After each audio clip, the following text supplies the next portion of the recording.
मुल्क में अक्टूबर के महीने में गैर मामूली पेशरफ्त की तवक्को और खदशात जाहिर किए जा रहे हैं, जिससे सियासी मंजरनामा मुकम्मल तौर पर तब्दील हो सकता है। और इस हवाले से सबसे ज़्यादा हलचल सुप्रीम कोर्ट में नजर आ रही है। सुप्रीम कोर्ट की हालिया सूरत हाल और दो बड़े फैसलों के तनाजुर में सियासी जमातें रवामा रिटायर हो जाने वाले चीफ जस्टिस काजी फायद ईसा और आने वाले चीफ जस्टिस मंसूर अली शाह समेत सुप्रीम कोर्ट के जजेस पर इल्ज़ाम लगा रही हैं और दावा कर रही हैं कि दोनों फैसले आईनी तरमीम के तनाजुर में दिए गए हैं। इनमें से पहला फैसला मखसूस नशिस्तों के केस में दिया गया था और फिर इससे मुतालिक एक वजाहती ऑर्डर भी जारी किया गया। अब इस फैसले को बुनियाद बनाकर पीपल्स पार्टी ने नाम लिए बगैर जस्टिस मंसूर अली शाह समेत फैसला देने वाले जजेस पर इल्ज़ाम लगा दिया है और इसे अदालती इस्लाहात में बराह रास्त मदाखलत करार दिया है। जबकि दूसरा फैसला आज सुनाया गया है, जिसे जवाब बनाकर PTI चीफ जस्टिस काजी फायद ईसा पर इल्ज़ाम लगा रही है। आज चीफ जस्टिस काजी फायद ईसा की सरबराही में 5 रुकनी बेंच ने मुत्तफ़िका तौर पर आर्टिकल 63A की नज़रसानी अपील मंजूर कर ली और साबिका फैसले को कलअदम करार दे दिया, जिसका मतलब यह है कि पार्लियामेंट के अरकान अपनी जमात की हिदायत के बरखिलाफ वोट देंगे तो उनके वोट गिने जाएंगे, शुमार किए जाएंगे, मगर उन्हें नाअहली का सामना करना पड़ सकता है। जियो न्यूज़ के ज़राए के मुताबिक अदालती फैसले के बाद हुकूमत ने पार्लियामेंट के दोनों ऐवानों का इजलास बुलाने का फैसला कर लिया है। कौमी असम्बली और सेनेट के इजलास पीर को बुलाए जाने पर मुशावरत हुई है। ज़राए के मुताबिक हुकूमत ने बैरून मुल्क गए हुए अरकान पार्लियामेंट को भी वापस बुला लिया है।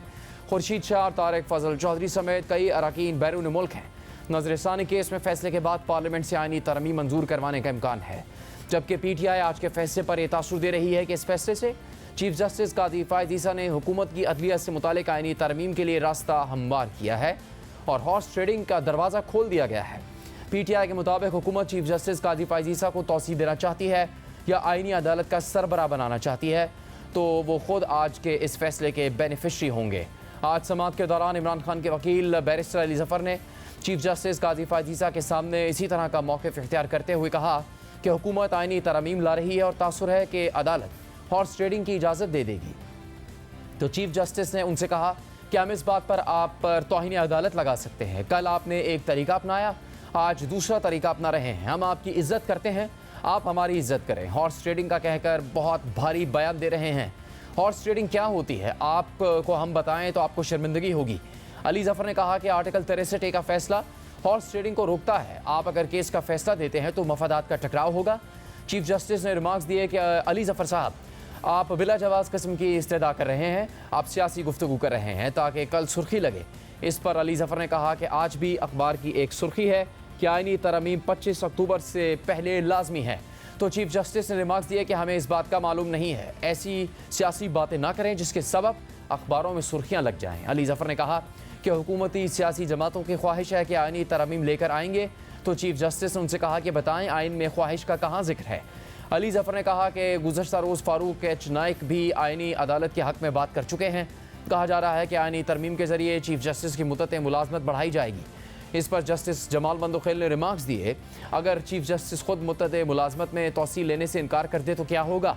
इस दौरान अली जफर ने कहा कि यह मामला मफादात का टकराव है, आप इस केस के फैसले के ज़रिए हॉर्स ट्रेडिंग की इजाज़त देंगे। तो चीफ जस्टिस ने उनसे कहा कि अपने अल्फाज का चुनाव दुरुस्त रखें, आपके अल्फाज तौहीन अदालत के ज़मरे में भी आ सकते हैं। ये बहुत लोडेड स्टेटमेंट दी है आपने। साथ ही कल दौरान समाअत PTI के एक वकील की तरफ से जज से बदतमीज़ी करने और धमकी देने के वाक़े पर बात की गई। जस्टिस नईम अख्तर अफगान ने कहा कि कल यहाँ कहा गया कि तहरीक इंसाफ के खिलाफ फैसला देकर दिखाएं, क्या ऐसे डरा धमका कर फैसले लेंगे। जस्टिस जमाल बंदोखेल ने अली जफर से मुकालमा किया कि कल अदालत में जो हुआ आपकी पार्टी की तरफ से मजम्मत आनी चाहिए थी, आप लाताल्लुकी का इजहार तो करें। चीफ जस्टिस काजी फायद ईसा ने अली जफर से कहा आपका कसूर है, आप खुद हैरान थे। दौरान समाअत अली जफर ने चीफ जस्टिस से कहा कि मेरा मशवरा होगा आप तमाम जजेस आपस में मिलकर बैठें। तो चीफ जस्टिस ने उनसे कहा कि आप हमें मुफ्त का मशवरा दे रहे हैं, तो एक मुफ्त का मशवरा हमारा भी है, आप तमाम सियासी जमातें मिलकर बैठें, मामला तय कर लें। अहम बात यह है कि आज की समाअत से मुतालिक कल अडयाला जेल में इमरान खान से बैरिस्टर अली जफर की मुलाकात हुई थी। जब आज समाअत शुरू हुई तो अली जफर ने कहा कि इमरान खान कहते हैं कि बेंच कानूनी नहीं है, इसलिए आगे बढ़ने का फ़ायदा नहीं, जिसके बाद बैरिस्टर अली जफर ने अदालती कार्रवाई का बॉयकॉट कर दिया। मगर चीफ जस्टिस ने उन्हें दीगर फ़रीक़ैन की रजामंदी से अदालती माविन मुकर्रर कर दिया और फिर बैरिस्टर अली जफर ने बतौर अदालती माविन दलाइल दिए। इसके बाद पीपल्स पार्टी के फारूक H नाइक ने दलाइल दिए और फिर आज तीसरी समाअत में चीफ जस्टिस की सरबराही में 5 रुकनी बेंच ने केस का फैसला सुनाते हुए नजरसानी अपील मंजूर कर ली और सुप्रीम कोर्ट के साबिका फैसले को कलअदम करार दे दिया। जिसे साबिक चीफ जस्टिस उमर अताब बंदयाल की सरबराही में 5 रुकनी बेंच ने 3-2 की अक्सरियत से दिया था। नजरसानी केस के मुख्तसर फैसले में चीफ जस्टिस काजी फाइज ईसा ने बैरिस्टर अली जफर को अदालती मुआविन बनकर दलाइल देने की तारीफ की। अब PTI ने यह इल्ज़ाम लगाया है कि आज का फैसला चीफ जस्टिस ने आईनी तरमीम का रास्ता हमवार करने के लिए दिया है। मगर दूसरी तरफ अहम हुकूमती इत्तेहादी पीपल्स पार्टी के चेयरमैन बिलावल भुट्टो जरदारी ने भी एक बड़ा इल्ज़ाम लगा दिया है। बिलावल भुट्टो जरदारी ने दावा किया है कि वज़ीर कानून आज़म नज़ीर तारड़ ने हमसे पहले सुप्रीम कोर्ट के जजेस को आगाह किया कि हुकूमत जुडिशल रिफॉर्म्स लेकर आएगी। जैसे ही जजेस को पता चला कि अदालती इस्लाहत होने वाली है तो हुकूमत के खिलाफ मखसूस नशस्तों का फैसला सामने आ गया। They didn't actually come to me first. The law minister went to the courts and informed the judges कि हम judicial reform लेकर आएंगे. When the judges were informed कि judicial reform होने वाला है तो फिर हुकूमत के खिलाफ ये रिजर्व सीट का फैसला आया और हुकूमत का नंबर्स कम किए गए। तो this was a direct interference in the process of judicial reforms. आज मौलाना फजलुर रहमान ने आईनी तरमीम पर बात करते हुए कहा कि फिलहाल मुसवदे पर इत्तेफाक नहीं हुआ। हम किसी भी कीमत पर हुकूमत के साथ प्लस होने के लिए आमादा नहीं हैं। 24 घंटे के अंदर अंदर एक तरमीम के लिए हमें कहा जा रहा है कि आप इसको पास करें। हमारी भी बात सुनी जाए ना। अगर हम इतने अहम हैं और हमारा वोट इतना ज़रूरी है तो फिर हमारे मकासद के लिए ज़रूरी क्यों नहीं है, तुम्हारे मकासद के लिए क्यों ज़रूरी है। जहाँ इत्तेफाक राय हो सकता है, हमें कोई इत्तेफाक राय से तो झगड़ा नहीं है, लेकिन बज़ाहिर इस वक्त तक इत्तेफाक राय नहीं। आज भी आप समझते हैं कि आपकी जमात के बगैर ये तरमीम नहीं हो सकती? अभी तक तो नहीं है और इससे आगे अगर कोई और सूरत हाल बन जाती है तो उसका मैं कोई हद में बात नहीं कह सकता। फैसले के हवाले से फैसला अगर आया है हम कबूल करते हैं, लेकिन मैच फिक्सिंग नहीं होनी चाहिए, सेल परचेज का जरिया नहीं बनना चाहिए इसको।